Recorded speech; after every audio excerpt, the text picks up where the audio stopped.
खरं पाहिलं तर पिंपरी चिंचवड महानगरपालिका ही पुन्हा एकदा नागरिकांच्या हातामध्ये द्यायची असेल तर ती अजित पवारांच्या नेतृत्वाखाली महानगरपालिका पुन्हा निवडून द्यावी।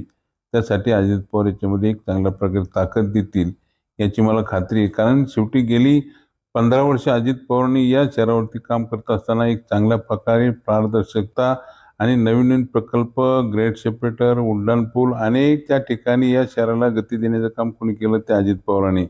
म्हणजे कमी भ्रष्टाचारामध्ये त्या ठिकाणी चांगल्या प्रकारे लोकप्रतिनिधी बसला पाहिजे, त्याच्याकडनं काम करून घेता आलं पाहिजे। कमी भ्रष्टाचारामध्ये त्या ठिकाणी चांगल्या प्रकारे लोकप्रतिनिधी बसला पाहिजे, त्याच्याकडनं काम करून घेता आलं पाहिजे।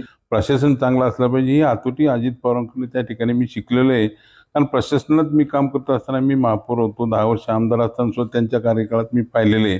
त्यामुळे हे शहर या ठिकाणी बेस्ट सिटी अवॉर्ड जो दिला तो अजित पवारांच्यामुळे मिळालेला आहे याची या ठिकाणी मला खात्री आहे। आणि येणारी महानगरपालिका ही अजित पवारांच्या नेतृत्वाखाली 100% येईल याची मला पूर्णपणे खात्री आहे।